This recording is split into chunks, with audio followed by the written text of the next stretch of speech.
हम लोग इस तरह के प्रश्नों का गुणनखंड ज्ञात करना सीखेंगे। सबसे पहले मैं आपको बता देता हूँ, ये वीडियो गुणनखंड सिखाने के ऊपर पूरे यूट्यूब पर सबसे सरल वीडियो है। इस वीडियो को देखने के बाद एक कमज़ोर से कमज़ोर बच्चा भी गुणनखंड करना सीख जाएगा। ये बात मैं पूरे दावे के साथ बोल रहा हूँ। आप अपने आप को लकी समझिए कि आपको ये वीडियो देखने का मौका मिल रहा है। तो चलिए इस वीडियो को शुरू करते हैं। तो देखिए, मैंने गुणनखंड सिखाने के लिए यहाँ पर 3 प्रश्न लिया हुआ है और मैं आपको बता देना चाहता हूँ कि अगर आप इस तरह के गुणनखंड वाले सवाल में थोड़ा सा भी गलती नहीं करना चाहते तो आप ये तीनों ज़रूर समझिएगा, क्योंकि मेरे 3 प्रश्न लेने का मतलब ये है कि मैंने इन तीनों में नया नया कॉन्सेप्ट सिखाया है। यानी कि इन तीनों को मिला करके ही आप गुणनखंड का जो पूरा कॉन्सेप्ट होता है वो आप सीख पाएंगे और आपसे थोड़ा सा भी गलती नहीं होगा। लेकिन अगर आप ये तीनों नहीं समझेंगे तो आपसे कुछ ना कुछ गलती ज़रूर होगा। ठीक है, तो चलिए सबसे पहले हम इस पहले वाले क्वेश्चन को हल करते हैं। तो देखिए, ये पहला क्वेश्चन क्या है। तो ये पहला क्वेश्चन है 4x² + 5x - 6। ठीक है, तो आपको ऐसे ही गुणनखंड ज्ञात करने के लिए सवाल दिया जाएगा। तो सबसे पहला काम आपको क्या करना रहेगा, तो ध्यान से समझिएगा।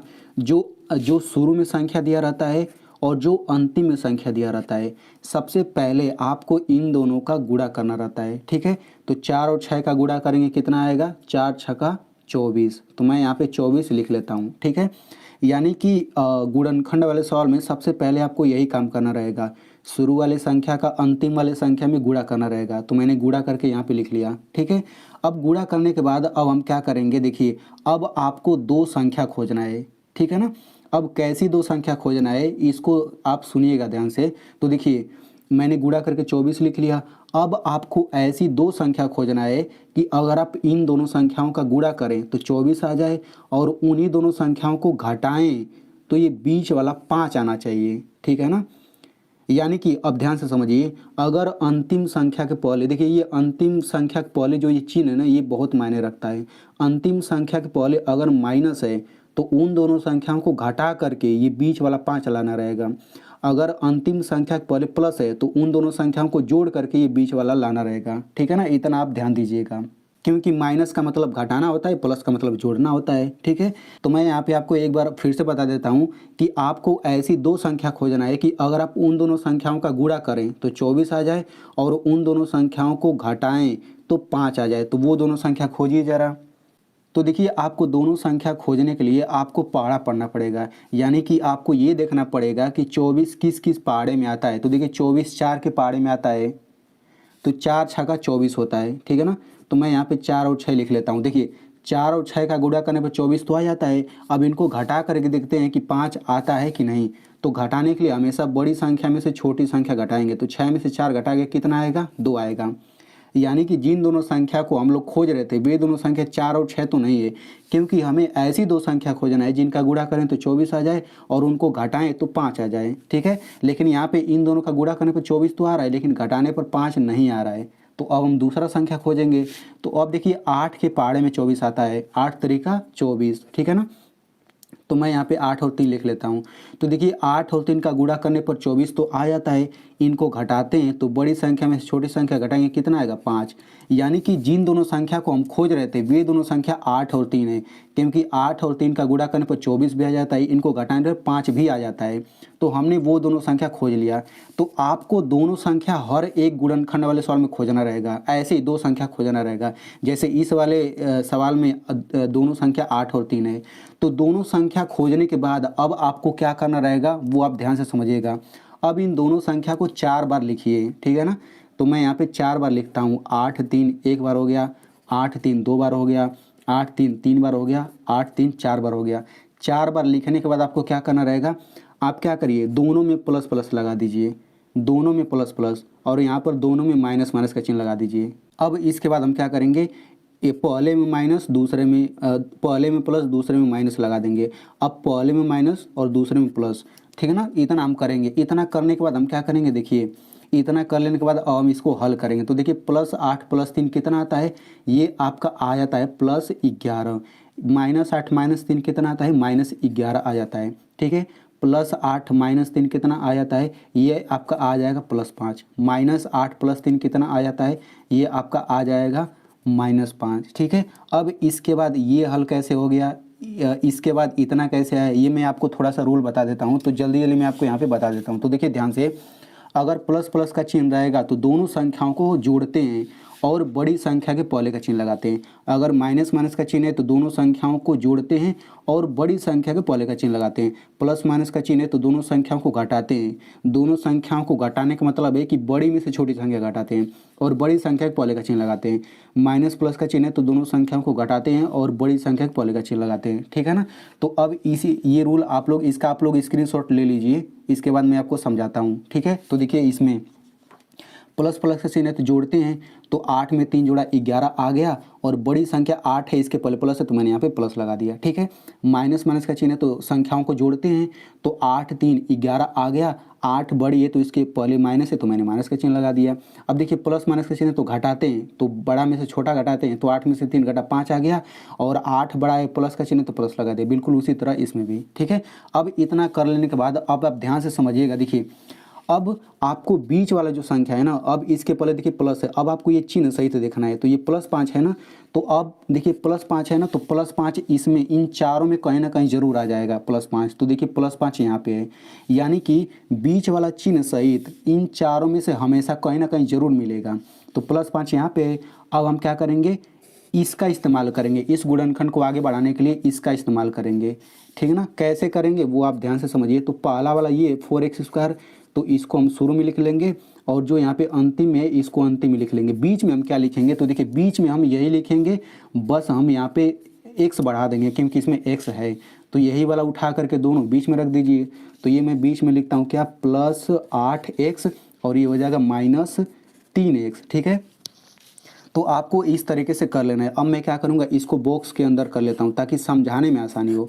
तो ये पहला बॉक्स बन गया, ये दूसरा बॉक्स, ये तीसरा बॉक्स हो गया, ये चौथा बॉक्स। ठीक है। अब हम क्या करेंगे, देखिए अब हम इनका विस्तार रूप लिखेंगे। अब विस्तार रूप क्या होता है, तो ये आप समझ के चलिएगा। देखिए यहाँ पर विस्तार रूप समझने से पहले आप ये समझ लीजिए, x पर 2 घात का मतलब होता है कि x का हम 2 बार गुणा करेंगे। ठीक है। x पर 3 घात का मतलब होता है कि हम x का कितनी बार गुणा करेंगे, 3 बार गुणा करेंगे। ठीक है ना। तो यहाँ पर देखिए, यहाँ पे पहले वाले बॉक्स पर फोकस करिए, यहाँ पे 4 है तो हम 4 का क्या कर देंगे, इस तरीके से अभाज्य गुणनखंड कर देंगे। तो ये हो जाएगा 2 दूना 4, 2 एकम 2। अब ये जो 2 है ना, 4 के नीचे लिख दीजिए, लेकिन गुणा करके लिखिएगा। गुणा, x पर 2 घात का मतलब मैंने अभी बता दिया कि x का हम 2 बार गुणा करते हैं। तो पहले वाले बॉक्स का ये विस्तार रूप हो गया, तो इसको भी बॉक्स के अंदर हम लोग कर लेते हैं। ठीक है। अब देखिए पहले वाले बॉक्स के बाद प्लस है तो प्लस लगा दीजिए। अब दूसरे वाले बॉक्स पर फोकस करिए, तो देखिए इसमें 8 है और x है। तो जो 8 संख्या है ना, तो संख्या का इस तरह से कर लीजिए अभाज्य गुणनखंड। 2 चौक 8 हो गया, 2 दूना 4, 2 एकम 2, यानी कि 2 देखिए 3 बार है। तो हम क्या करेंगे, यहाँ पे लिखेंगे 2 गुणा 2 गुणा 2 और इसमें x है तो x भी लगा देंगे, यानी 8x का विस्तार रूप ये हो गया। इसको भी बॉक्स के अंदर हम लोग कर लेते हैं। ठीक है।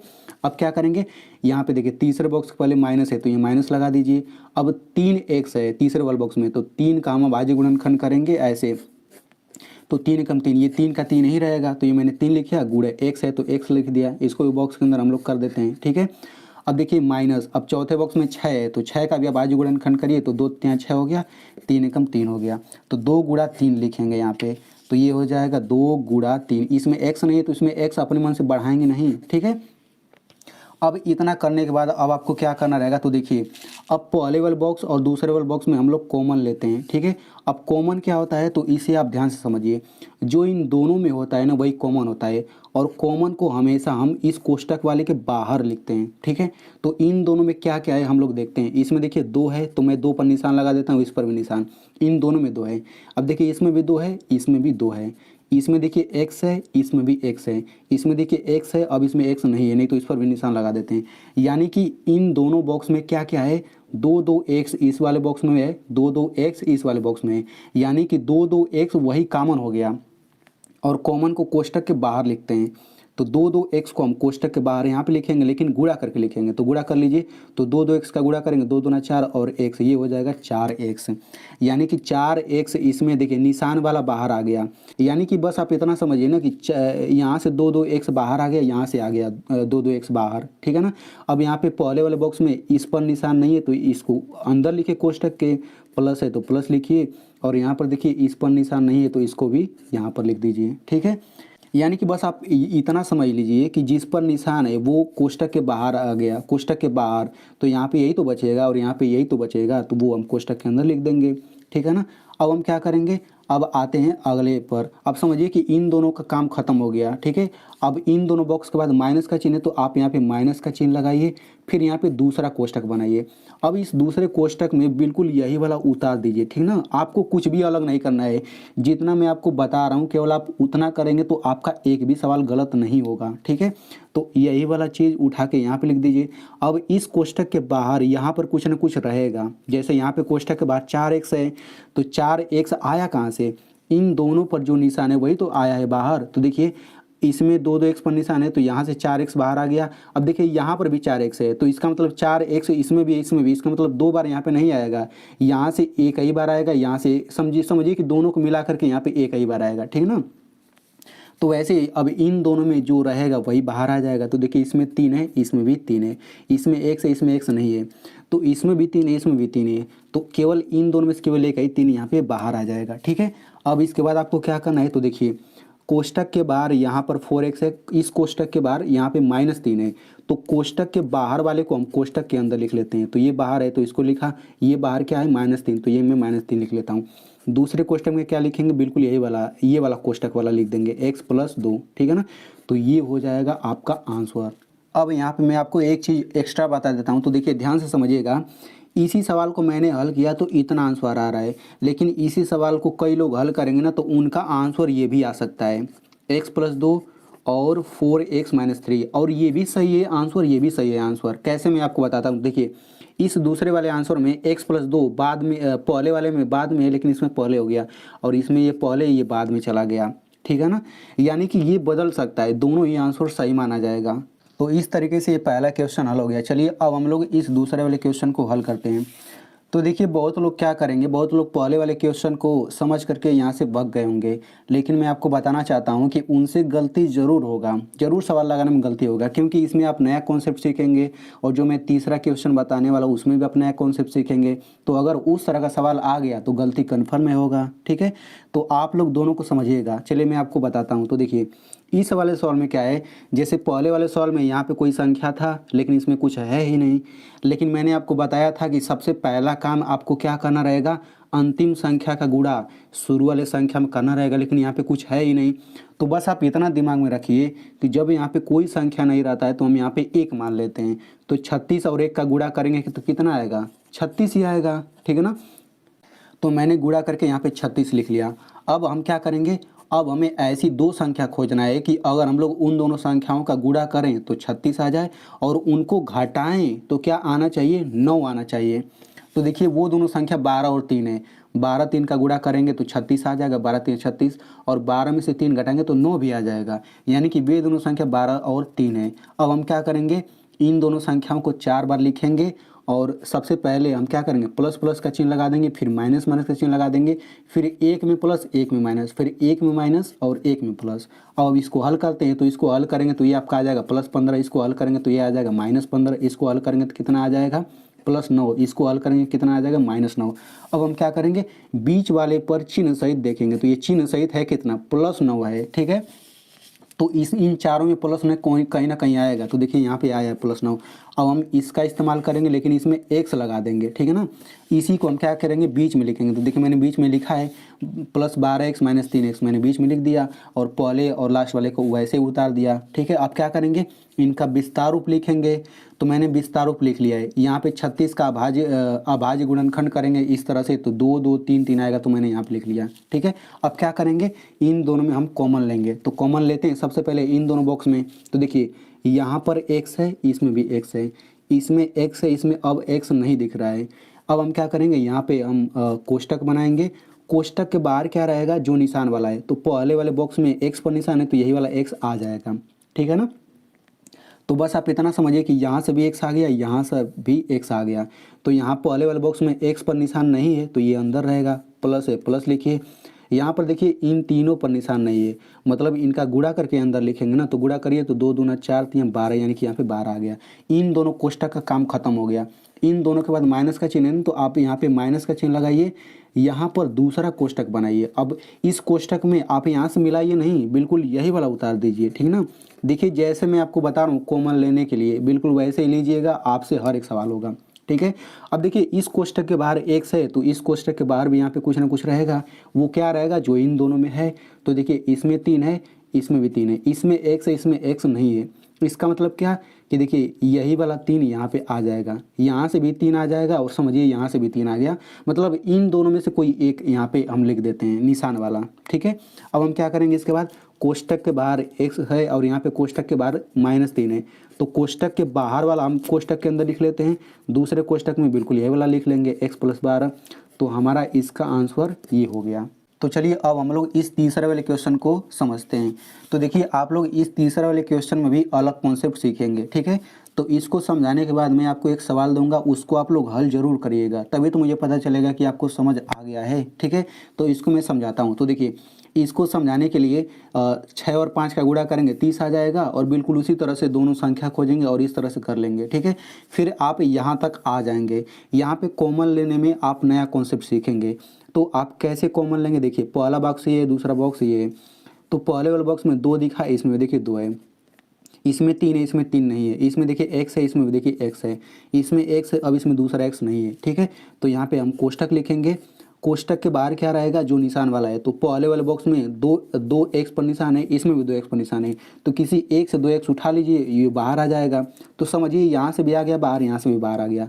तो पहले वाले बॉक्स में किस पर निशान है, 3 और x पर निशान है, तो 3x यहाँ पे आ गया, प्लस है प्लस लिखिए, इस पर देखिए 5 पर निशान नहीं है, तो ये 5 आ गया, ठीक है।